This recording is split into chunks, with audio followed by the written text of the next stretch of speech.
for the audio, or you can even watch back. Giving players all the props, or put them on blast. We don't give no hot takes, only talk facts. We're giving all our devotion, riding high on this wave of emotion.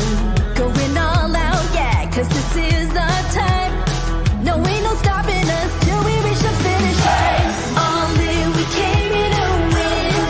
We're gonna give everything. S-I-C-K on the run. S-I-C-K, sick, sick. On fire, we're ready to fight. We'll bring the house down tonight. S-I-C-K on the run.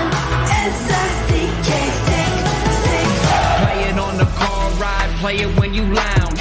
X and O, you know that we can hold it down. Shout out to my man Sammy, got it off the ground. And to all the listeners tuned in right now, got debates, analysis, and speculation. This is sports talk for the new generation. You know where to find us, got a reputation. Sick podcast, your #1 sports destination. Giving all our devotion, riding high on this wave of emotion.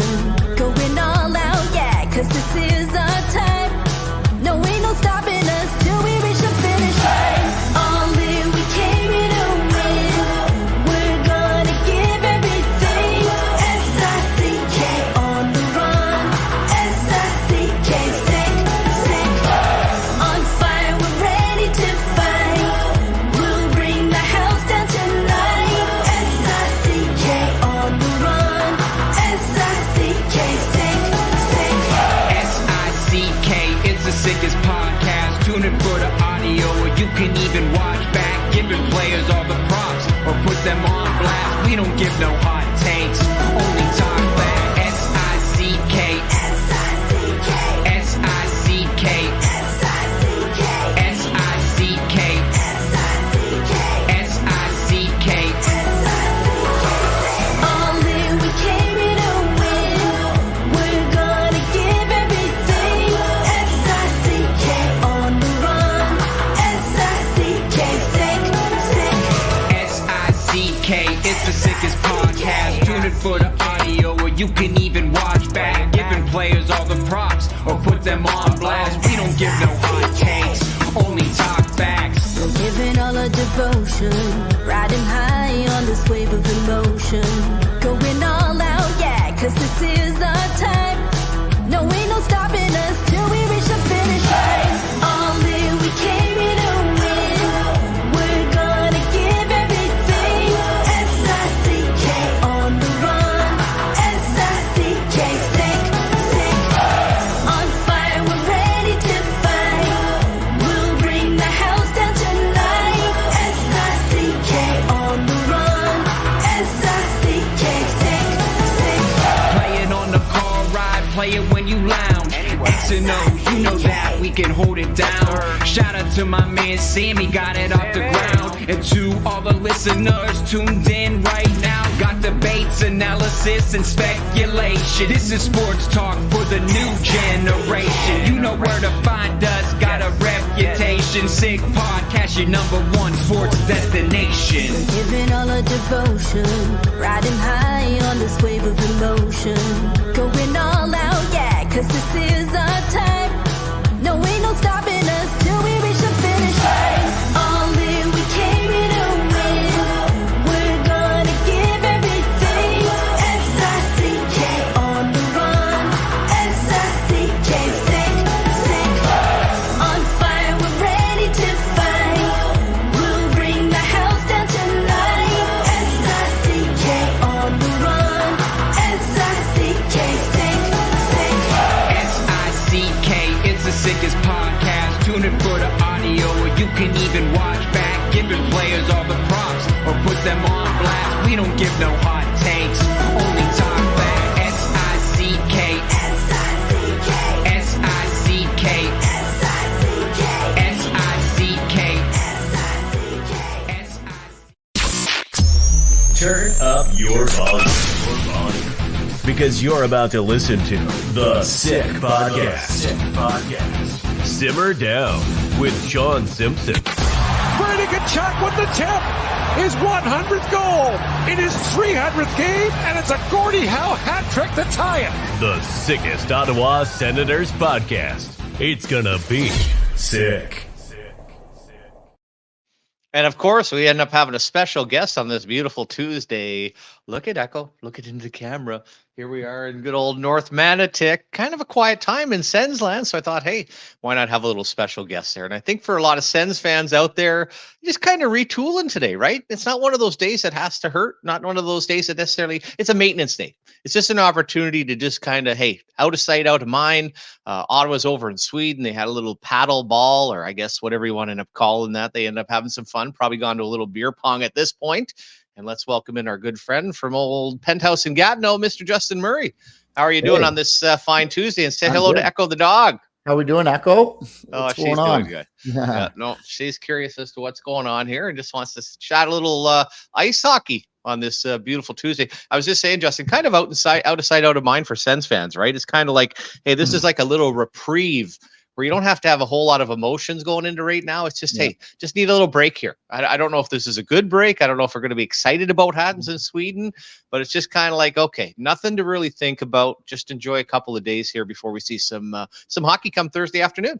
Yeah, I mean, some things going on in the NHL, at least, that we can talk about with the Hall of Fame and the Oilers and all that stuff. But looking forward to the game, afternoon game on a Thursday. Maybe people might enjoy the pub or go for some pints to watch it. I'm sure that will be happening all over Ottawa.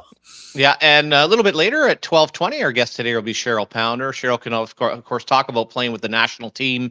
I think Sens fans just absolutely love her takes on the game. She breaks the game down and certainly talks technically, Justin, about what's happening, and also the unveiling of, and I find this, we have to be very careful when it comes to women's sports, because I'm always very cautious to say anything negative of what happens. And those uniforms that they carted out, not the best, but you just have to be really delicate, Justin, that everything at times I feel like as a man, you have to pretend it's awesome. It's the greatest thing. So we'll put Cheryl on the spot and get her thoughts on what was would you call it a generic launch of uniforms when it kind of looked at the women's league? I think obviously that's what they were going for, just a generic jersey right now to kind of get the league going, and then they can always adjust from there. So I got to think that after a year, teams will have their own kind of true style of jersey instead of kind of the league-wide standard jersey, which is fine. I think they'll try and get some jersey sales this year, and then obviously, hopefully they'll try and get more the following. I think they're probably looking at the situation as well, which makes sense from a marketing standpoint. I'm guessing part of this launch to get fans involved is to come out and say, listen, what do you think of as far as a logo? Nowadays, I mean, my God, you see all the stuff the 67s end up doing with these real creative jerseys. The old International Hockey League was unbelievable. They'd have one for Valentine's Day, one for Remembrance Day, and usually it was just kind of a printed. Now, it wasn't the highest quality, but it was pretty easy to kind of do some things here to change that around. So we'll talk to Cheryl about a little bit about that. And what do you think from a Sens perspective? You like kind of the travel that they ended up doing of getting there fairly early? Now sounds like already getting into a little day off and a little team bonding before they get into the games on Thursday. I think that can't hurt. I mean, when you're listening to especially older NHLers, they talk about it more, but when you're in the Western Conference, you're together as a team more compared to in the East. I mean, you're flying after games back home all the time. And so that team building does go a long way. So it is what it is, they're there. So use it to your advantage. Just try and take a positive from a negative. And if they come back more tight and a better team dynamic, that's all you can hope for. And a couple wins, I agree. And the other part too, and I do like kind of the modern athlete. And as I said, Brady Tkachuk, Norris, all those guys with the U.S. development program. And I talked on Twitter yesterday, and it was probably even back to Herb Brooks a little bit, but it was Dave King here in Canada that kind of came up with the national program in the 80s, Justin, where got into travel, got into some of the science of what you're supposed to do. And one of the things you're supposed to do, and nobody wants to do, is the minute you land is hit the old ice surface, get a practice in, get some exercise in. And I also also think, and this is where I think the modern athlete, now times are different. When I went over to old Czechoslovakia back in the day, it was communism. So you're in a bad mood. You know what I mean? You're going into this and they want you to be in a bad mood. It was terrible food. You know, you couldn't really go anywhere. I remember the city itself. We were in, I don't think we were in Piastany. I think we're in Nitra or even Chara's hometown, one of those little cities there. But everything was amazing when you looked around, Justin, because everything was being burnt. It was all coal, right? All the source for coal. And so all you saw was black. It was like black everywhere. And then I remember going over to the rink and everybody had the same car. And I thought to myself, if I've had a couple of pops and I'm coming out trying to find my vehicle, like it's not like nowadays where, you know, at least you got your horn there to kind of signal which lights it is. You're like going car to car. And how many of they're just a bunch of shit boxes. You don't lock them. How many times are you in the wrong buggy and you're trying to start up your Skoda and then you realize that's not, and knowing how cheap they were, you probably drove your buddy's car home and then realized I didn't even take my own Skoda back from the ice hockey match last night. Yeah, that's too funny. Did you end up playing in that like the Belarus Scouts game against the, like, I guess the president against Putin? No. And the other guy, it was in Belarus. I think it was like under 18s or something. Well, I ended up. So it was funny when I was there. This is in Belarus. Lukashenko had his own team. And it was pretty good. Now, what he had on his team, he had Grabovski, Ruslan Stale, and Vladdy Siplikov, who both passed away. He would have those guys on his team, and he would drive the net, and it was their idea to feed him. On the other side, it ended up being Putin had his own team with Gazprom Oil. And so what was unbelievable about this game, we basically, what would happen is we had our practice area, and then there was a second sheet. One of our first days in training camp, we're having a great up-tempo practice. All of a sudden, the security for Lukashenko comes over and says, listen, I want so-and-so. I think it was Vili Pelton and Ozzy Vannon and the bigger names. He said, I want them to come over and play in my game. So all of a sudden, we're like, okay, you're the boss. So he ended up going over, and it's hilarious. And then you ended up having Putin come in. And what is amazing, Justin, in watching this, Putin and Lukashenko take one bench for the game. So they're sitting on a bench by themselves, and both of the other teams have to be on a bench by themselves. And you just have Secret Service around, and it's hilarious. Both of them are terrible. Lukashenko a bit better, and he's about a 6'8"er, so he got some reach. But same thing, you go to the net, and basically Putin is ridiculous. Like the goalies, it's like kids, right? It's like a 5-year-old kid. You got to let the goal in, and I can't figure out, does he really think this is going in? But you got to feed him. You got to feed him when he's close to the net. So that was quite a spectacle. Then the other thing that they end up having is they have these massive trophies they always give out, and it's like, you know, they're walking around with the Belarusian trophy. But it did get quite serious because the old Gazprom team had a lot of former NHL players. So all of a sudden, Lukashenko was like, man, I got to get some imports here, right? If I'm going to have an opportunity against. And everybody out there has seen the famous clip of Vladdy tripping on the carpet too, right? Yeah. Like, you know, the carpet guy is executed right after the game. Probably fell on his old sword in the parking lot, right? Yeah, exactly. I love it. Anybody that's watched that clip, it's on YouTube, but it's Fetisov sees it coming, and he's like, oh, no. And he's skating around. For people who don't know, it's basically the red carpet in front of the penalty box where you come out and you do the anthem, you do whatever else. So end up being pretty comical. But it's all the sideshow. And for anybody that knows Dave Lewis, and I'm sure you probably know Louis from the Detroit days, anyways, being around the NHL. But one of the things we joked about was, you know what? I had to say to Louis, like, we got to write a book sometime. And Louis like, nobody would believe us because the stuff that went on and what it was like to be in communism, to deal with these people where their whole rational, Justin, is so different. You can't rationalize with a communist person in the sense of the way they see the world compared to the way we see it. It's not a language thing. It is the craziest thing. Like, you are basically, and again, when you talk about bureaucracy, and people talk about that here in Canada, what goes on with the government, everything else, the amount of paper that goes on, even when we'd go to travel somewhere, the paper would have to be filled out, talk about what time the bus is going to leave, talk about what we're going to have for breakfast. And if it's simple, as was hilarious, if we decided we were going to have sausage instead of bacon on the breakfast, the guys would just be by the side themselves. He's like, well, no, I've documented that we're going to end up having the bacon. We can't go sausage, or the bus is going to leave 10 minutes late. Oh, no. We've already documented that the bus is going to leave right at noon here, so we can't be fooling around with it. It was really, like I said, very, very cool experience to kind of see something like that back in the day. Yeah. And also at the end of the show, we're going to take some questions. So if anyone has some questions, write in the chat and we'll tee those up. Yeah, it's been awesome through social media. Certainly much appreciated last week and Yeah. early into this week, guys. Just lots of the feedback, comments, little critiques on things that are going on. But I know for ourselves, it's cool to be. And I wake up and just kind of go through. And one of the things I learned in radio over 11 years, Justin, that's very cool as well, is that on the days, and JR always had the term, today's the day to make the bread, which was kind of a bit of a saying of there's not a whole lot going on. And he probably didn't even say make the bread. He probably said something else. But it was more the idea, like you wake up, what's going to happen? And we're having a couple of texts here, and we talk about the 2020 draft and where that's changed even in the last year with Stutzle and Byfield and Lafreniere. And then I find the Hockey Hall of Fame is one of those fun debates only because of watching a lot of those players kind of when I was scouting, how people feel about them now based on the stats versus what they actually were. I think that's a pretty cool subject. So that'll be something fun after we have Cheryl on, just to kind of go through and revise. And I guess for behind the scenes, Justin, I'm sure Ottawa is no different. One of the things we did in Washington and Toronto, which could be fun or it could be downright nasty, the review of a draft either a year after or 2 years after could tend to be a very awkward time when it came to that's the day where you wish they had not gone to digital scouting reports that actually you had to read, right? Where you'd kind of pull up your information and be like, oh man, is there an edit button on here where I can kind of slide back and change some of my thoughts on what I ended up reporting back then? Yeah. It was either we did some of that. We did a lot of like depth charts for other teams' prospects too. Yeah, for sure. And that was always interesting, you know.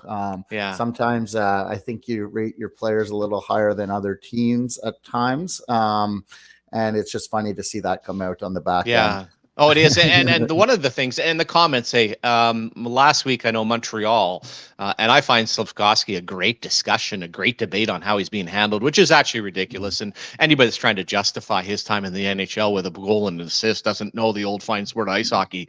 But I loved hearing the Russian scout, who appears to know it all when it comes to hockey. Just look at his draft record, his talking about Slafkovsky. I was like, okay, listen, okay, so they got to be Connor McDavid. Tell me you're like the bull by the horns. This guy, I don't think that he's been on anything that has horns, like this bull and the horns and how he keeps rising up. I'm like, it keeps telling me he has 4 goals and 4 assists in the Finnish league. Last year, he had 4 goals and 4 assists. This year, he has 1+1. Don't worry about it. He had 7 shots on goal. He was the Montreal's best player. Point being, when you go to do some of these things. Now, the other thing I'll say, Justin, that bothered me big time, I never understood organizations where a guy got drafted and then that void for the CHL players between the time they got drafted and the time they turned pro, why they didn't have up-to-date reports. Like you've got amateur scouts, not take away from them. You're going to a game to watch 3 guys, like 3 guys. Oh, yeah. Are you telling me you can't go and put reports on the guys that have been drafted by other teams to keep it up to date? So like for us, what we would always be doing is anyone that was drafted, you have to do a report on first half of the year and 2 in the second half, just to kind of have an idea.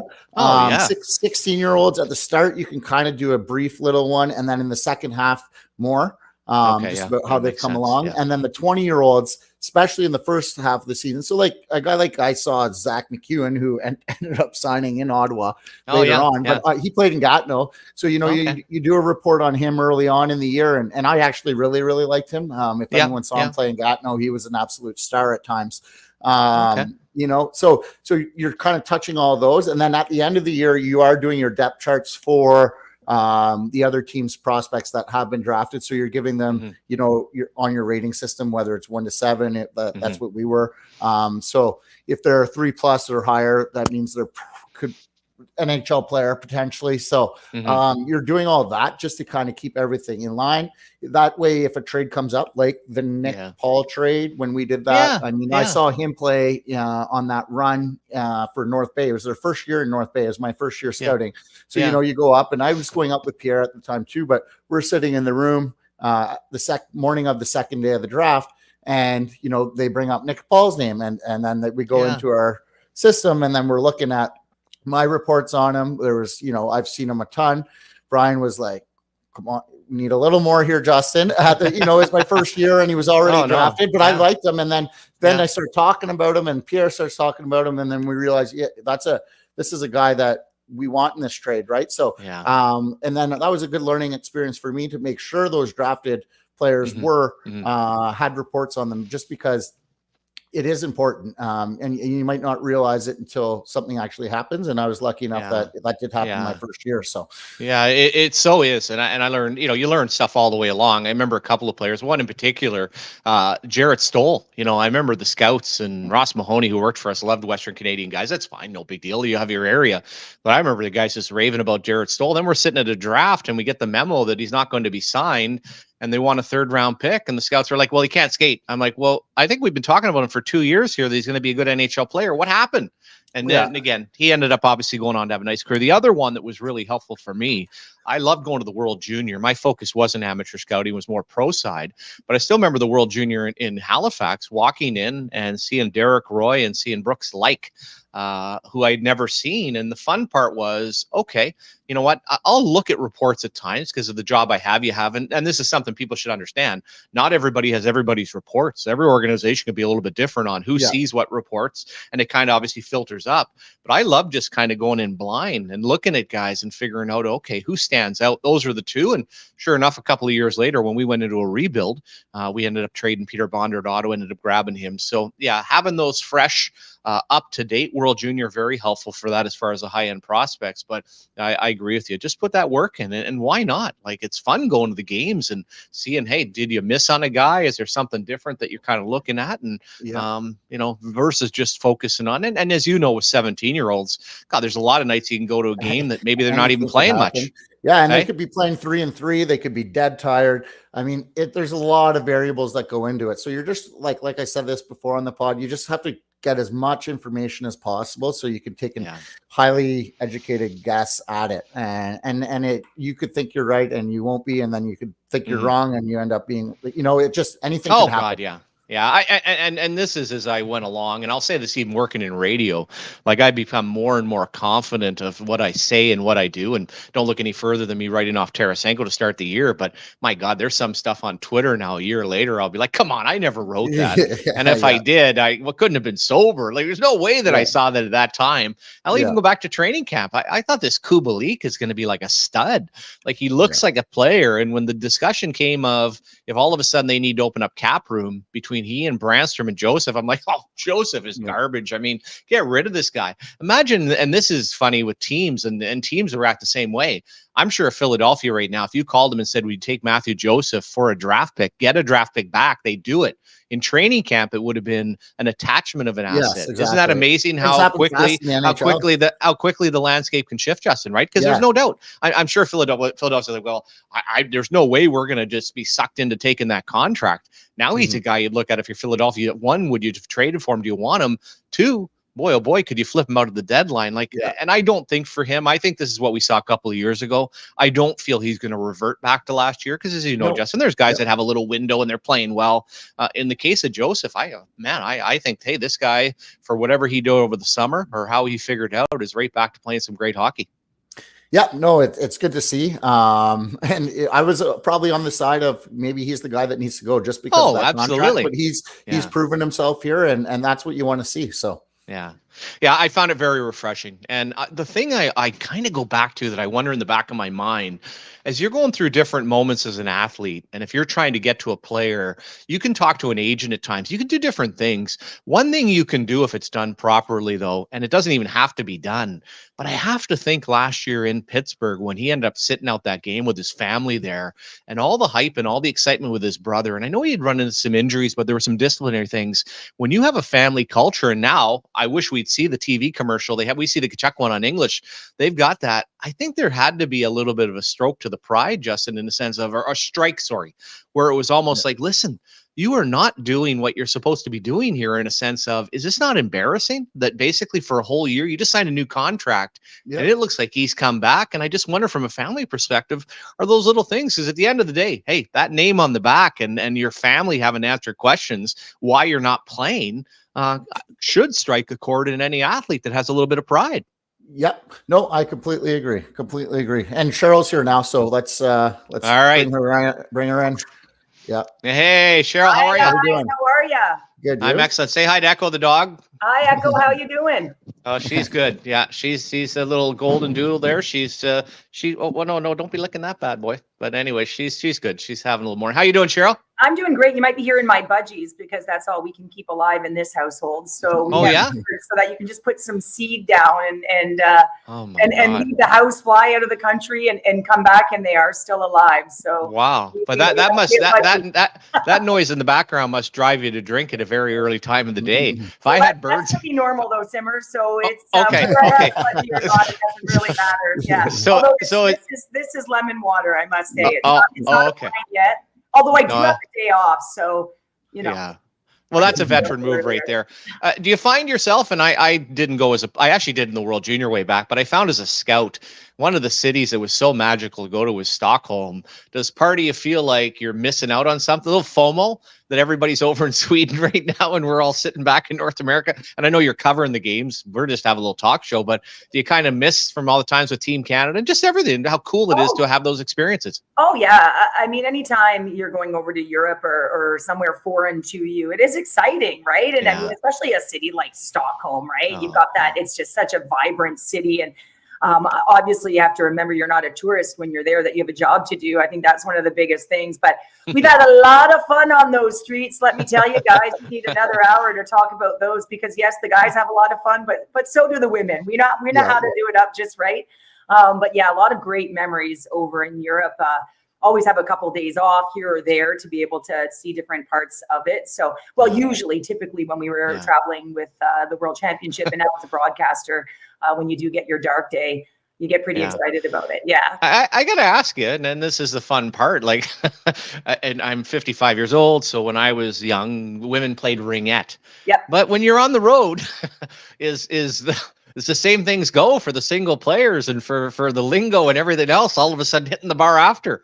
Is it just like what the men are like? Hockey is hockey, Simmer. Exactly. I know. And, you know, we can, it's funny because often I'll be talking to a bunch of the guys or we'll be on the panel and, you know, they'll be talking about whether it's their time playing or when they traveled. Yeah. And then all of a sudden I'll chime in with something that I don't think they're expecting. And they just kind of go, and I'm like, yeah. And they're like, all right, so we can just throw it all out there now. I'm like, don't worry about me up here. Don't worry about what you're going to say. I'm good with it.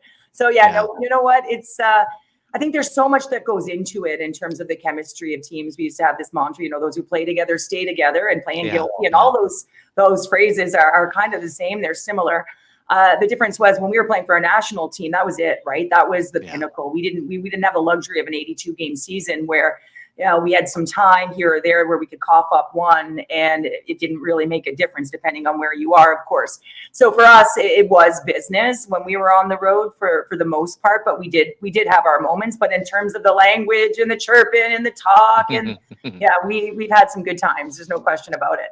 I guess there'd also be quite a bit of familiarity with the girls. A lot of them have played in Canada, played in the United States, right? If you're playing Finland, Sweden, I don't know about Russia, but I'm assuming the intermix and familiarity, especially between the United States and Canada, right? You probably know them well enough to hate them even more than if you're just in a normal situation where maybe it has gotten a little bit personal because you have played against them quite a bit. Well, yeah, there's rivalry. It's a heated rivalry. You're always on the ice. You know, it's the most coveted rivalry in sport, Canada, the United States. And so you're going toe to toe. But before the PWHL in particular, and even now, the NCAA hosted Canadians and Americans for the most part. So a lot of the time, your teammates who you're going head to head against on the international stage, and that's quite frequent in the women's game. So I remember once going to one of my teammates' wedding in the United States. We were going to Vegas. Don't ask about that. And we're in Vegas, and all of a sudden, a couple of the Team USA players come in, and there's a small group. There's probably 20 of us total, just our closest friends. And I'm kind of like, what's she doing here? I don't play with her on my college team. And so it was kind of funny that there are so many relationships and close friendships away from the game. But yeah, there's a lot of familiarity with the nuances of the style of what you can handle emotionally, how to get under each other's skin. So it makes for a quite competitive environment, which is awesome. Now that the women's game is growing, are you noticing kind of like how we see in the men's that more international women are attending NCAA schools? Oh yeah, you know, the scouting system has certainly changed as well within the women's game, and a lot of the NCAA scouts, coaches are out and about, certainly at World Championships, international events. But a lot of the time too, the Europeans, some do elect to come into North America. We've seen it with Nella Pushinova, who's playing at Bishop Kearney right now. So you know that she will be at an American university, no question about it.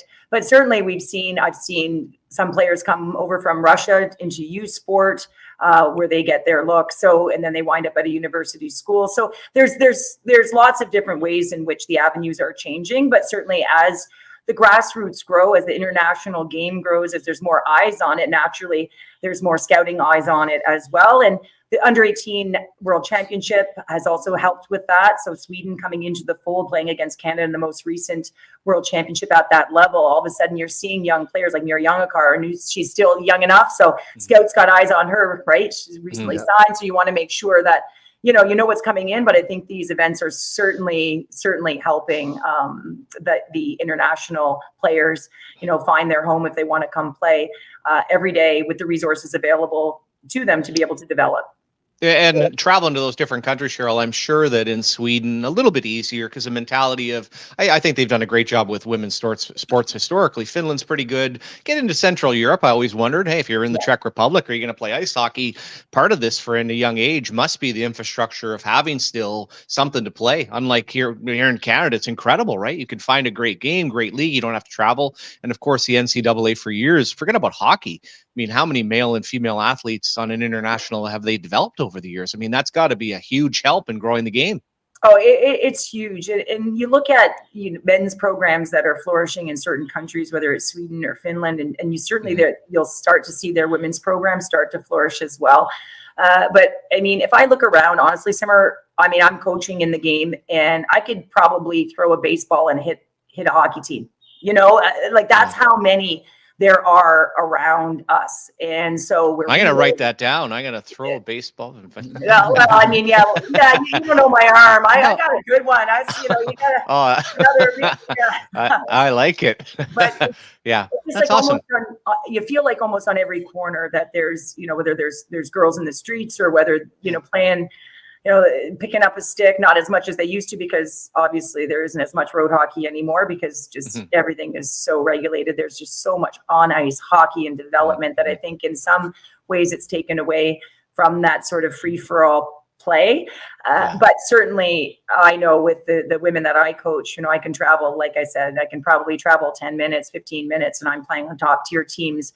So it's been a luxury. So where we are, I'm in the Mississauga corridor, so in that GTA, anywhere from say London all the way to Ottawa. There's just so many women's teams in all levels, which is critical, right? Because passion doesn't just come from the highest level. You can play any level and you love it. Oh, so exactly. That's what it's all about. Thoughts on the uniforms? Because we have to be, I find myself, I was saying to Justin earlier, it's kind of funny because if you come on, you want to be positive. I'm thrilled they're having a pro league. And then I saw a comment right below was like, come on, and a bunch of people were kind of a bit negative. And I was like, okay, it was kind of cool because to me, the whole part of having sports and being taken seriously is that it can be critiqued. What was your thought on would I be right in saying, very generic look that we're seeing early on with the different teams? Yeah, and I want to be positive as well because I'm so excited about the PWHL. But I do understand some of the commentary around them. So at first glance, I'm like, okay, there's an original feel to them. So that's good. So Montreal and that feel, the simplicity. Yeah. But then there's this other side, and I know that's going to be an inaugural jersey, right? So this is an inaugural jersey. There will be another jersey. But from a branding perspective, from an opportunity to have your logo, your team name, have sort of everyone who's galvanized by it or your fans to be able to purchase it and get excited about it. Yeah, I'm a little taken aback by it. It certainly, it's not my first choice, but certainly I think they're giving themselves an opportunity to get it right. And I'm on a call later this afternoon that will probably touch on sort of what's gone on with that. But yeah, I think it's everything from logos and finding ways, obviously, to brand and making sure that they've done it right. And of course, passing all of the legal requirements to have that happen. So yeah, I mean, again, the authenticity, the originality, or sorry, not the originality, the simplicity. I'm like, okay, I can get behind that, but that can't be it, right? Yeah. So I'm really hoping that that next wave of jersey comes in and people are like, yes, that's it, and that's their name, and there's the brand, there's the logo, because that is certainly missing right now. Yeah, I agree. And Justin and I were just throwing around. I think, Justin, you agreed. Just a great idea. Also, once the fans get in there, part of it's probably the idea to get interactive and allow them to decide what the logo is going to look like. Well, and I think that would be great, because really selling the sport is getting butts in the building and having that interaction. And I think once you get that interaction, it's like any building that has a really good vibe in it.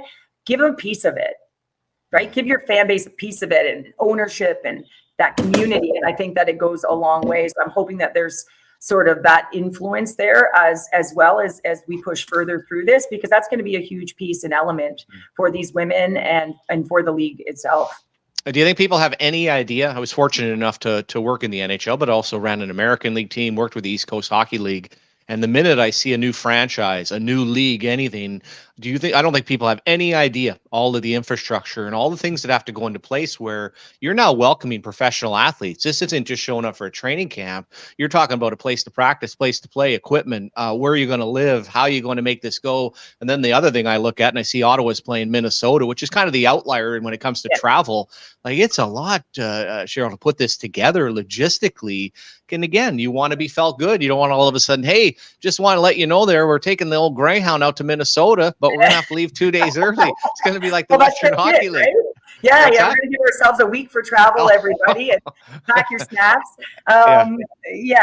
Exactly. And there's so much that has gone into this behind the scenes, and I'm not even privy to half of it. I mean, I see the surface level stuff and just know how long they fought for this opportunity, so that all of these pieces, whether it's the CBA, all of this had to be in place. Then you talk about the women coming off the rivalry series.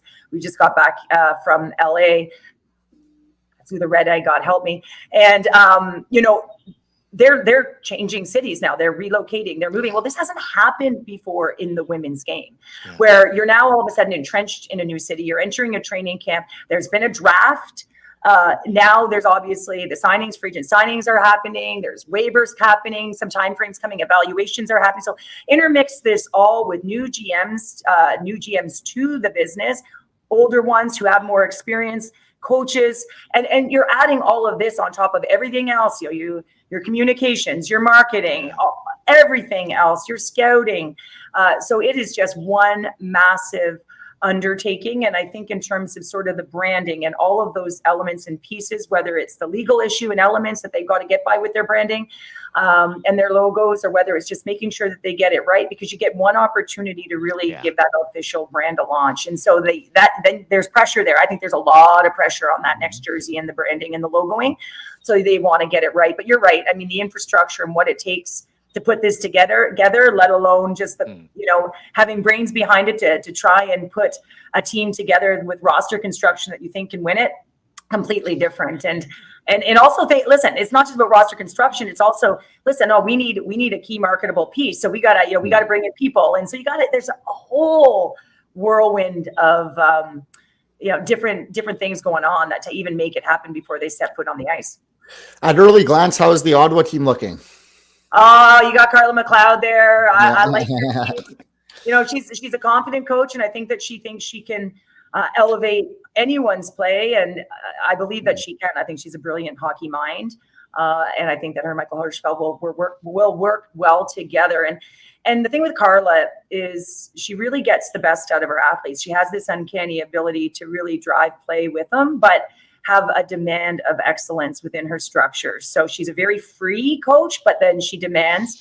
So I'm really excited to see her work. Now you have someone like Brianne Jenner and Emrance Mashmeyer. So those two players and Emily Clark these three players just, they've been pinnacles, foundational players for the national team. So you're starting right there with really good pieces that provide leadership. I think Carla was likely looking for pieces that she knew could play on two sides of the puck, pieces that could rally her dressing room in times, as you know, through adverse climate. You learn the most about yourself as an athlete in your group. And I think she knows that those are players that can weather any kind of storm. And when you have foundational pieces, you can build around it because they're your core. And I think that they're looking pretty good. I think Boston is going to be tough, guys. So that's your power rank. Your power ranking. You got Boston number one. Yeah, I would have Boston right now as my power ranking, just because they've got some incredible transitional players there.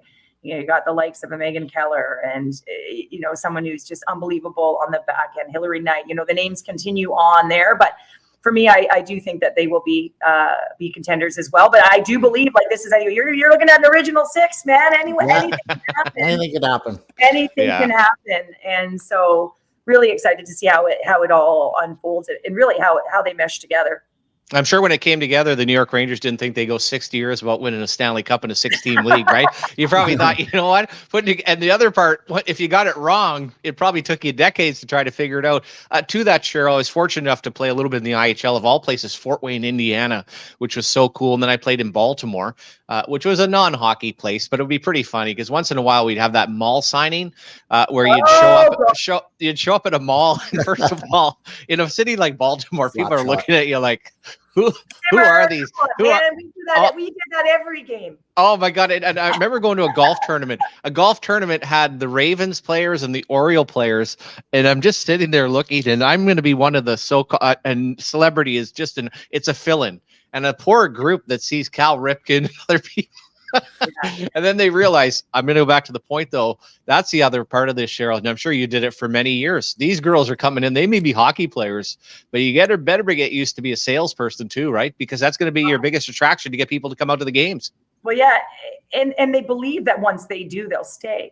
And so that's why you got to get out there and do the work. And the women have never been afraid of that. I mean, when you see after a league game, which the former CWHL and Marie-Philippe Poulin is out in the lobby signing autographs for the kids that have come to watch play. It's there, right?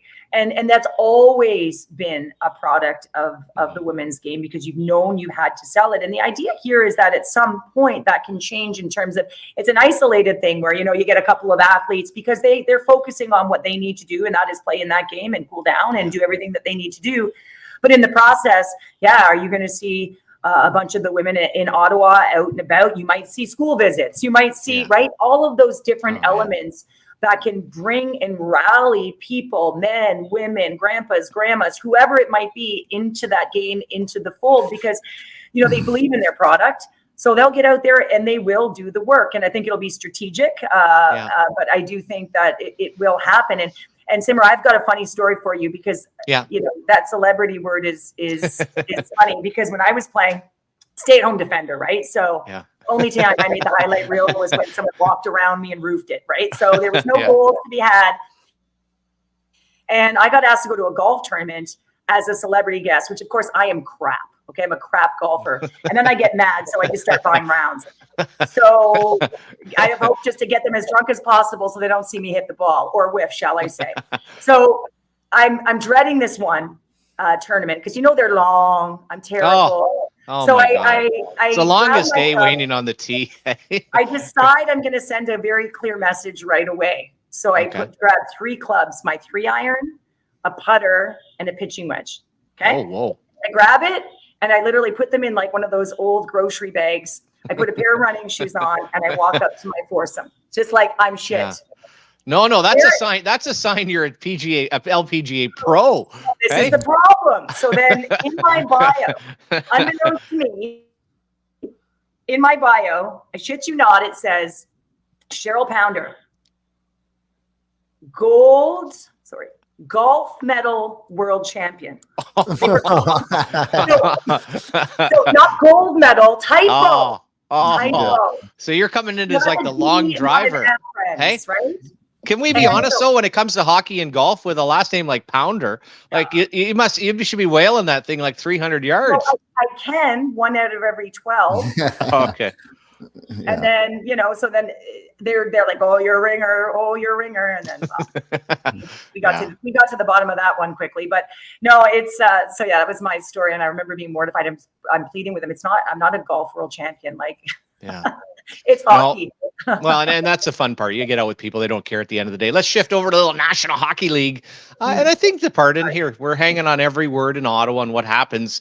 I found it interesting, and I kind of related it to national teams of going to a place and having a little getaway, you know, and a bonding thing I can kind of understand from a Sens perspective. Justin touched on earlier, like the East Coast teams are no fun anymore. Like you don't even stay overnight. Like you used to have the old, hey, you come in a night early, you're kind of tame, but you win a game, you go out, you have fun, the guys are home. So I get the bonding. I just was a little taken aback. And again, for poor DJ Smith, you can't say anything at this point that people aren't going to jump all over. But this idea that technically they were going to find their game in Stockholm, I think it just had a lot of fans either, okay, well, you better show it when you're there or you better show it when you get back. Thoughts on what you've seen so far into the season and what they need to do to become, as we keep talking about, trying to be just cleaning up the game a little bit, playing a little more properly? Well, yeah. And I don't think, you don't clean up your game overnight unless your game is clean and you're just making mistakes. There's a difference. Yeah. So for me, when you're connected as a group, you don't always have to be connected as a group off the ice. As we know, you can be you can have respect within that locker room and call each other out and you can be magnificent on the ice, or you can get along all swimmingly and be shit. So again, it depends on how you come together for me. And sometimes there are bonding moments that do translate the human side of performance, do translate to the ice, because maybe you're more aware of, wanting your teammates instinctually to be successful. So that leads to better support on puck, or maybe your first few steps are a little quicker because you got more jump because you're feeling better off the ice. So I do think there's a relative relationship between performance, confidence, all those kind of things, if you're already structurally sound and know what you're doing, right? So like you have, whereas I feel like with the Senators sometimes, and especially I did one of their games at the beginning of the season, I was marking all of these clips. I thought, this defensive structure looks so much better. And then the third period went to shit. And I was like, well, where did it go? Like, how is it just fall off? So is it a fluke on one side? Because it's too consistent for it to be a fluke. So for me, it's collective right now. It's collective from the forward group tracking back, which has always been my biggest thing. And I think because the game has changed so much, I think because defense activates so much, the tracking back can be chaotic at different times. So communication is a key piece and a real understanding of the game. Yeah. So for me, that's another element. But I think it does start a lot of the time in the offensive zone. And then it works its way back. And when you have structure on the entry, typically you're then in a structured spot and you can work off that. But when you don't start structured, then you see the difficulty lean in. And I'll throw out a theory, and I guess a question for both of you. My thought on this, Cheryl, when you go through it, and I think great times, and I've done comparables. I've talked about LA. How can you contrast what LA is able to accomplish when you have Talbot and Korpisalo? But I'll go back to opening night, and this is a theory: when you play properly, you don't play properly. When you have energy, and Carolina didn't come out and play that well, but Ottawa looked great, and I was like, wow, in the first 5 or 6 games, you're getting off to great starts. But when you don't have the proper habits in place, the minute you become the fatigued hockey team, all of a sudden you revert back to that. So there's that portion. And then quite simply, I think we see it. And I don't mind the interacting of players on the Sens when they're a little bit upset, but I don't think there's a trust level. I'll ask you first, Cheryl, and then over to you, Justin. But in a sense, Cheryl, that nobody is trusting to do their own job because they don't know what the other person's doing. So that just adds to the chaos where you're trying to do 2 things at one time. Yeah, and you only get that from having success in those areas, right? Yeah. Trust when you're.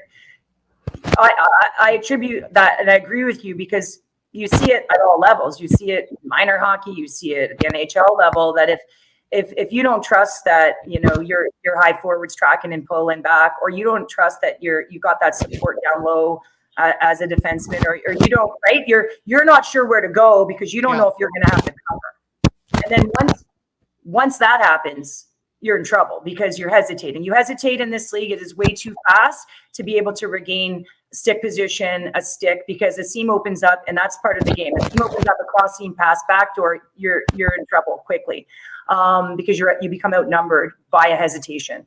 And so you can see that. And so trust for me is part of buy-in and trusting structure and trusting plan. And whether you like it or not, there's certain areas of the game that I think you have to be structured in. That being said, the game is full of reads. So you have to be smart on both sides of the puck to be able to get yourself to those spots to get the puck. And I think that's an issue too sometimes. Like when I look at the roster construction, which is something I'm constantly kind of kind of looking at with this group. You know, I'm like, is it right? Is it not right? You know, so again, finesse galore when they have it, when they're possessing it, when they're owning it. But when the mistakes are happening, how do they recover from them? One, and two, when they're just coming back, like how that happens. But I agree with you. You have to have trust to be able to play your position, and then you help when it doesn't happen, but you're in a better position to help when you're all starting from a structured position anyway. Yeah, exactly. Yeah. Same thoughts, Justin? Yeah, I just think with a lack of accountability at times too, that these things don't get fixed. So you have that mistrust a little because they're, you know, you're not getting sat down to fix those issues. So I think that it comes back to that as well. Well, I think, and that's you know, coaches need to hold their players accountable. And there's a great phrase or you know, something that I've used before, that, you know, true growth can only happen when you take ownership. Yeah. And when certain people are accountable and take that ownership, and you wear it and you weather it, other people see it and buy into it as well. Because excellence is habits. It's having the skill, but the execution piece comes from that demand. And so, yeah, you're not going to have a great 82 games where everyone's firing on all cylinders and it's amazing. Like a full 60, right? A full 60, guys, you know. but when you recognize you don't have it some games, how do you find something that can still get a W? How do you find something that, you know, you put in the effort on the other side of the puck if it's not working on one side? And so you got to find a game within that game that is going to help your team be successful and find a way to win those games. And that seems to be the piece that they're missing, because when they're firing and the puck's moving, like it's all working. That's easy. Those are the easy moments in a season. The tough moments in a season are when you're not feeling it, when you're lagging, and how you get it. And I don't know if it's a maturity of understanding how you find that as an individual, but you know, because it's got to ricochet down the lineup, right? It's got to ricochet, because that's how you create that little bit of a wave that can get you through it. But again, the trust, the support, the habits on the other side of the puck, they all are part of that. Yeah, I think we'll find out pretty quickly here as well. You had October, November, very favorable schedule. You come back from Sweden, adjustment. Final question for you, I guess, thoughts on, and this is kind of the quagmire. Do you have any idea what to expect out of Ottawa? Because I kind of put out the thing when I looked at the schedule for the 2 games in Sweden. I think the 3 or 4 when they return. I'm like, listen, give me a call here when they win 6 or 7 in a row, because I also look at the division, Cheryl, and think this thing is wide open. I mean, I even expect Boston at some point to come back to earth. You know what I mean? And I watch Toronto, I watch Tampa, Florida, Buffalo, Detroit go through the whole league. And I think, hey, Ottawa, there's no reason they shouldn't be right in the mix with that crew. Well, no, and they shouldn't be. And there's so many different elements, and we could talk for 3 hours about it, right? About the recognition, whether it's their structure. To me, it's like I think they can possess more, and when they do, because I don't know if they're heavy enough always to be just down below the goal line. So for me, this is a group that can win, and we saw it the other night on Saturday night. Like when Korpisalo makes some saves to start. I mean, I think they had 18 high danger chances against them, and Calgary did, and that was more than Ottawa had. And so you get a few saves, and that it bolsters that energy too. So you do need a timely save. You need different elements to be able to get through and weather a storm. I think that they're going to be successful in their first game. I think coming off a win, I think getting over to Europe, I think having for a lot of those young guys that, it could be eyes wide open, or it could be like, yeah, this is it. There could be an energy. They're young, maybe can handle different elements of that as well. So I do think that when they play fast, and I would love to see them on international ice, but that's not the case here. I'm actually torn on that, guys. I don't know whether I would like to see them on international ice or whether I would, because when they have the puck, could be real good, but when they don't, it could be scary. I watched enough 200 by 100 hockey personally over the years to realize that I found it to be, and in Sweden of all places, the Globen Arena is where it originated. Yeah, I wasn't a big fan of it, because I also thought, Cheryl, from that standpoint, I remember Yager talking about your players coming off the half wall to try to get to the net or even down low. Man, it just turns into basically a zone defense. And people, I don't think people realize how far and how hard it is to actually take the puck to the net. Well, yeah, and if you're a defender, like if you're a defenseman, like I mean, you're all playing defense when you're in zone. So you know, whether you're defense or what, it doesn't matter. But yeah, no, like it is so far. There is so much room to be able to walk off your gap, the width of the ice. You know, when you're exposed, if you're not an extreme agile skater, and with the game today, because the East-West opening up seams, skating off the puck, skating away from the net to attack the net. I mean, imagine in zone when it's that much bigger, guys turning and skating away from it just to create seams. Like it's nuts in that coverage. So I'm glad it's on a standard sized ice. I am. Was the women's game the same for the men? One of the things that I think Justin could say from a scouting standpoint, one of the things that was really had to be careful was judging the defenseman on the forecheck. You had some of these guys that had played on the 2x100. You're like, oh man, this guy's so good. And then he comes to North America. All of a sudden he's taking contact off the forecheck. And you're like, what the hell happened to the guy?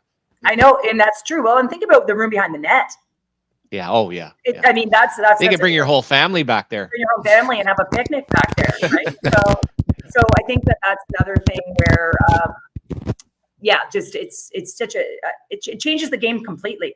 Like a lot of people don't know, when we were training for Salt Lake City in 2002, we were losing a lot of games to the Americans, but when we got to Salt Lake, right, that it made a big difference that we were on standard, and you know, was a huge thing for us. You looked at Italy in 2006 and the ice, you know, for the guys, it seems huge. So, you know, there's so many different ways you can look at it, but it completely changes the game. In my opinion, I think it's much harder for defenders. The world's your oyster if you're a forward in that realm. And of course the Senators are quick, and they can lead to some very generous puck movement. It's just a matter for me that the play when they're moving that puck can't die on their stick as much as it has been when they're possessing. So absolutely. Well, much appreciated. Love having you on. I'm certainly we'll talk again, but I know every time you come on the Sens coverage, how much everyone appreciates a new look, a fresh look. And like I said, everyone's excited about the hockey team. So hopefully a couple of good wins. Much appreciate the time, and we'll catch up with you pretty soon. Thanks, guys. Take care. Right, cheers. Cheers. All right. I think we should dive into some questions. I think we have a bunch right now. Yeah. Let's fire that up. We were talking. This is one of the great things about talk radio, or I guess I should say podcasts. It doesn't have to be. We were going to dive into the Hall of Fame class and the heavy debate on next year, 2024. I had my little list of who isn't in, and then we were going to talk about the 2020 draft and do a hard breakdown. But I think we'll do a few questions today, Justin. Maybe talk about a couple of things, including Edmonton. Then, that'll be a nice juicy topic for Wednesday, which is another day off. So let's hear a few questions here, and thank you very much for all the interaction for everybody. I don't see the comments, so Justin's going to read them, and we'll go from there. As Ottawa Senator fans, are we more likely to be watching the playoff race or the race for the top pick this year?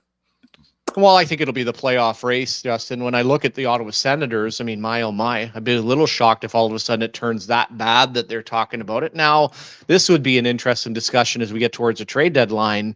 When you look at what has happened with Andlauer, and when I look at a situation of trying to get to a playoff spot, you got a circumstance here where you have Tarasenko and Kubalik are going to be unrestricted free agents. What do you do with them at the trade deadline? But there's no doubt the mandate, and we're so early into the season, Justin, don't know how you feel, but my feel is, hey, this team is totally focused on trying to make a playoff spot as we approach mid-November. We're into mid-November. Yeah, I'm completely on board with that as well. So I think a couple wins here, they're right back in the thick of things, and anything could happen here. Yeah, and for people, I guess, kind of the regroup, remember, and they have the pick from Detroit. I don't expect the Detroit pick. I don't expect them to make the playoffs. Boston will come back, but chances are Boston's going to be a bottom third. So you're going to have your own pick. You're going to have the Detroit pick. And then when you look at the loss of the pick with the Dirty Daddy deed, we'll have to figure out there you're not going to have a lot. So you want to try to put some of these in the bank. But as I said, I don't think this is once again the one where you're looking to the draft. And we'll have lots of time to talk about the draft down the road. But for right now, all systems go to try to make the playoffs for the Ottawa Senators. Yes, sir. Yes, sir. Next one. What, if any, changes do the Sens need to make to the roster to be serious playoff contender? Well, when you go ahead, Justin. Yeah, no, I think like they're still early on in they're building towards that being a serious contender. So I think each year they should get better as they get older. I would be looking for a bigger, harder defense. If you could add someone in there in like that 4 spot, I think that would make a big difference. Also, something little, but like, once Pinto's back and Greg comes back, it's a little easier to stomach. But I think just a hard center iceman on that 4th line that could, play in those tougher situations if need be. They have some skill up front on the top lines, but I think if you have that, you can supplement that with a harder 4th line center. I don't think your 4th line needs to be paid a lot, but I think if you're going to have one guy on there, a center iceman that could move up through your lineup if need be. But he goes out. Like I'm thinking like a guy like Sammy Paulson, these types of guys that nice. I like that. Yeah, nice guys little third line for Anaheim back in the day when they won the cup, exactly. of course. And I think those guys are maybe more on your 4th line now, if you can, but they can play up through your lineup. So I think getting bigger on the back end and then a guy like that can really just, you could throw him out at any point and a coach's dream. And maybe Pinto becomes that too. But No, and you go through, to me, Justin, if you want to critique the roster, I look to, okay, when you're fully healthy, what do you have in place? The phases are, you're trying to go into a rebuild. You start to put some of your pieces in place. And this is where, and again, you have to be so careful nowadays when you make your bed with long-term contracts. For the most part, when you get into the high 7s, the 8s, you get into multi-year deals, you're going to kind of make your bed with that crew. So if I go through Ottawa and I want to critique and look at it, if you were to forecast to be in a playoff team, is a combination of Stutzle and Norris going to be good enough? Is Norris, with a lack of size, that natural spot? Personally, I'd like maybe a little bit more size in that, but generally with what's set, what's in place, by the time Pinto and Greg come in, I look at the forward group. If Kubalik slides out, I think one of the big decisions they'll have to look at, what do you do with the Tarasenko situation? And to me, it's too premature. I've been impressed with what he's done, but I would never look at multi-year deals at his age, along with Claude Giroux trying to build a 1-2 on the right side with that. So that part is something. Try to improve the depth. There's not a ton coming through. And as you pointed out on the other side, hey, in a perfect world, and I don't know about Thomas Shabbat based on the dollars and the contract, would I like a bigger body in with Chychrun and a right-hand shot? Absolutely. Would I like Clevin in the 5 spot and then somebody mixing in with some size, a big space eater there? Absolutely. So those are all critiques. And then you'll go to, and I think it has to be Korpisalo at the end of the day. Wasn't great with LA, doesn't have a ton of playoff experience, is a good goaltender. Is he good enough to get to the playoffs as a tandem? I think they are. Can you win with him in the playoffs? We have not seen that yet. So to me, that's a little bit of a checklist of what you go through. And then you also, as you know, Justin, and you know from being around it, both with your late great grandfather, your dad, your uncle, it is amazing as well when you go into certain years where quite simply you do get the matchup or you don't. And you can go into and be great teams like Detroit back in the day or Ottawa. And unfortunately, the matchup, and then this is a part in the summertime, then everyone in the office gets all fired up. Well, we got to change our team completely, versus sticking with your philosophy and understanding, hey, it might take a lot of time with Detroit, right? It might not be perfect, but if you believe, I thought the Caps did that way back in the day when they lost to Montreal and Havlik, where it was all of a sudden, listen, you thoroughly outplayed the team, you're the better team, but then they just completely changed the mentality of their hockey club. Now, they did regroup and finally win a cup in 2018. So that's a little checklist from the Ottawa Senators. What's up next in the mailbag? Do you guys see the Senators winning a Stanley Cup with this core of players in the next 3 years? I'll go first on this one. I would say the window has opened for them to be a playoff hockey team. As far as the maturation to players, I do think a lot of guys are hitting to their prime right now, Justin. I think the upside would be in a Pinto, to a Greg, mature, Norris as he gets a little more comfortable. But to me, Tkachuk and Stutzle, excellent hockey players. They've entered into their prime. It's going to be a long window. I don't think it's far-fetched with the core and what they have, that a 3-year window, with it obviously being a little bit latter, a little bit more towards the 3rd year. But no, I absolutely believe that they're core. The question will be, quite simply, is this group on paper enough to win a Stanley Cup? I don't believe it is. So there's going to have to be some hard decisions made. There's going to have to be some things happen, to really kind of take it to the next level and be serious about a cup. But as far as a core, the part that they failed, unfortunately, each summer here for a number of years, the augmentation, and obviously now cap going up, and they'll have the $5 million off the books from the buyouts and some of the other money. Yeah, every dollar, Justin, being spent going forward here is going to be absolute key, just like a Tampa Bay, and I'll use kind of Detroit or New Jersey as a model of what we've seen lately out of them. Yeah, I think they're on the right track. And this is where the teams go from, are you just going to be a playoff team to a contender with smart moves? And I think with this owner and group, we're on the right track. So, yeah. Yeah, exactly. Next. They got a little bit of, here we go. Oh. My question to Simmer and Justin is, at what point do the Sens pull the trigger on firing DJ? After the Sweden trip? Yeah. I think it's all going to be dependent on, do they win or not, unfortunately. Do I think that they need to, and will they have to at some point? For sure. But I think it's going to be up to how they're playing. So if they go on a good run here, I think they're going to have to stick it out, unfortunately, and they'll probably maybe look around in the off season then, if that's the case. But if there's a string of losses here, I think we'll see them go quickly. I believe. Yeah, I guess on my summary to the fan and to anybody talking out there, I don't think there's a plan in place right now. I mean, I'm not saying that they're not talking about it behind the scenes, but I'm not necessarily sure that they lose a couple of games, that they end up in Sweden, all of a sudden they're going to fire the coach. I don't think there's a timetable. I think with what has happened here with Pierre Dorion being gone, Steve Staios coming in, I think that he's just kind of trying to look around. You got Alfie there. I get the sense that everybody's kind of in DJ's corner, wants him to do well. So as to what a plan B is, when it could happen, how it would happen, yeah, as I said, I don't have a gut feel on that whatsoever. As you said, it's a results-oriented business. And at what point, and even as a management group, and this would really come from an owner that is not necessarily going to run hockey operations, but Ann Lauer's a fan. And would you have said, listen, here's kind of a mark of, just as an executive running any business, Justin, here's the checks and balances. Why don't we go to Sweden as a group, see what we can do? And why don't we, after spending time and being around the group and being around the coaches, and if we continue in a positive way, why don't we just continue along? And if we don't, or we feel like, hey, we don't like what we're seeing, then you have to start putting some plans into place. And that will segue. And we'll talk at the end, with what happened, what happened in Edmonton.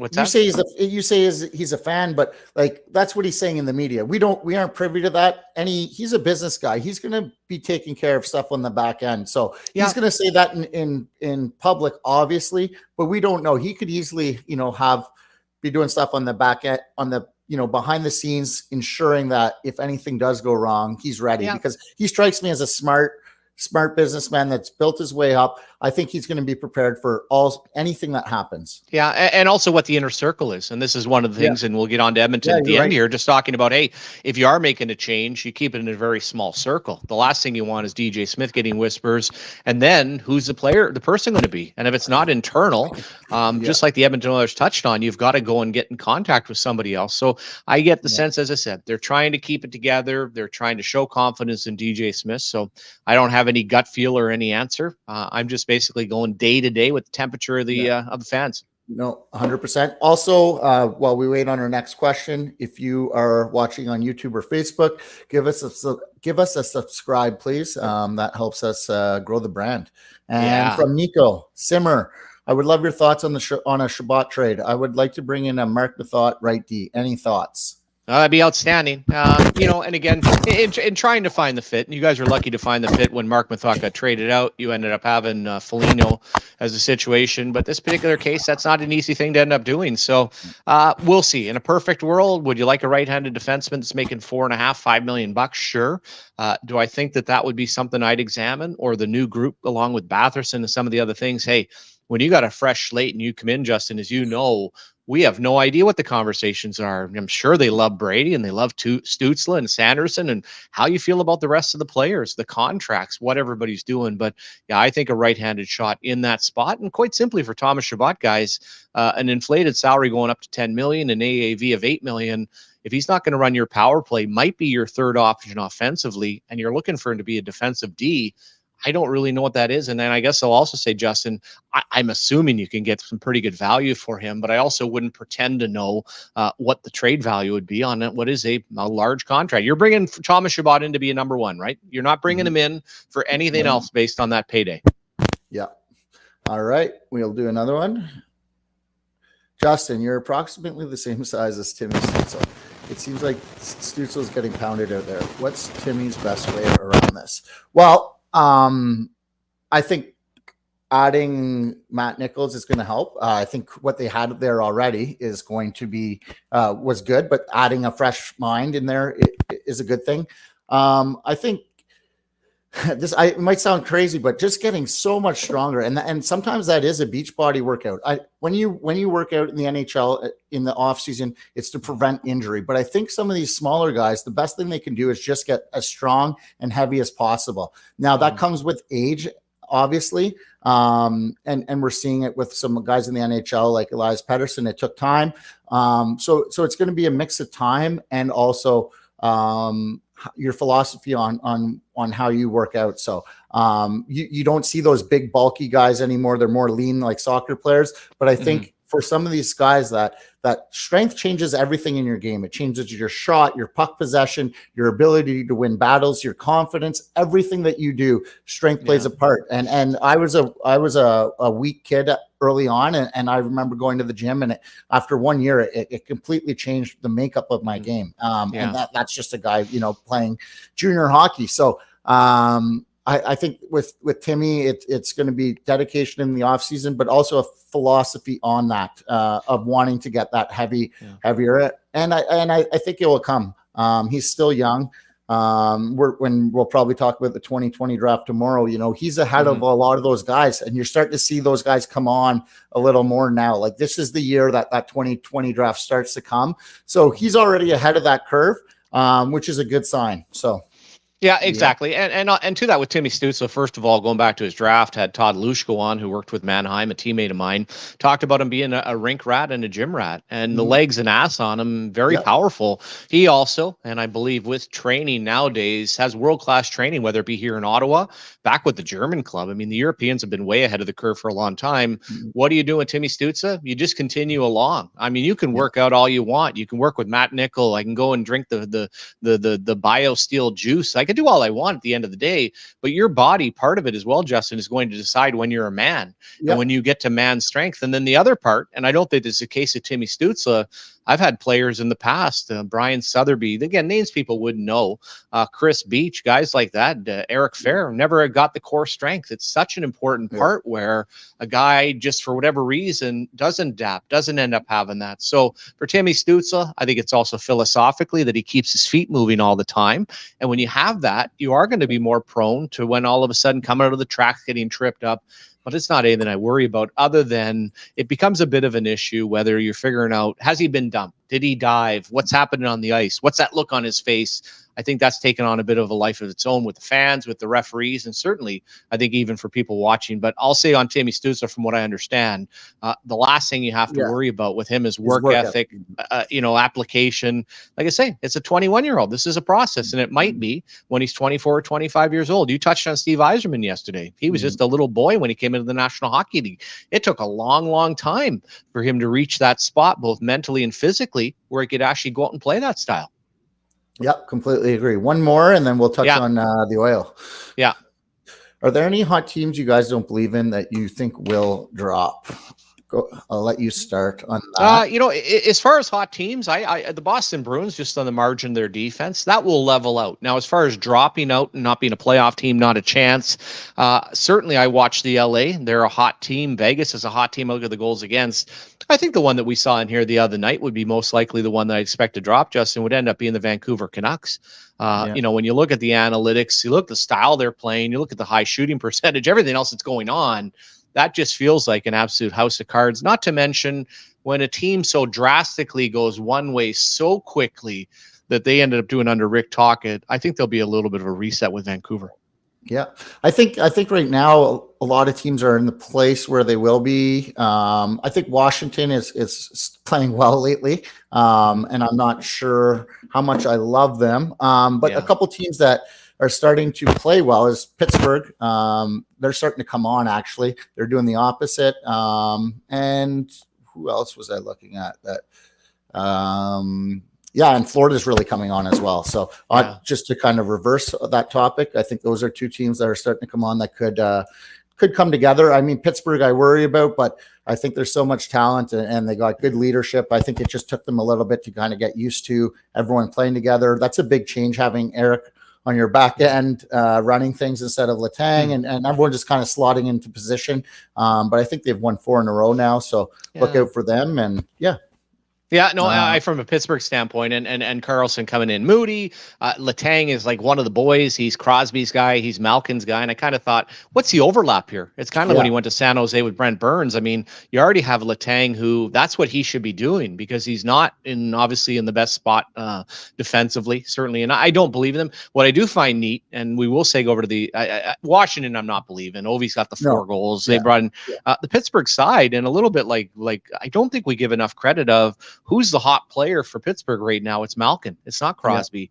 Who last night when Edmonton all of a sudden wanted a bit of a push, and that's not taken away from Crosby or McDavid, but it ended up being the old, maybe so upset about talking to the media all the time, ended up being Draisaitl. So thoughts on what you saw last night, and just small thing, but at least I say this, credit to Edmonton for being proactive versus reactive. You still have an opportunity here, Justin. And how good would that victory have felt for Edmonton last night? They're going to win a lot of games if they allow 1 goal. So a little bit of saves, better defensively, and obviously playing against a team that's probably not outstanding offensively with the Islanders. But on the Hyman goal, I mean, Nuge was right over to McDavid after McDavid made the pass, just so excited for him.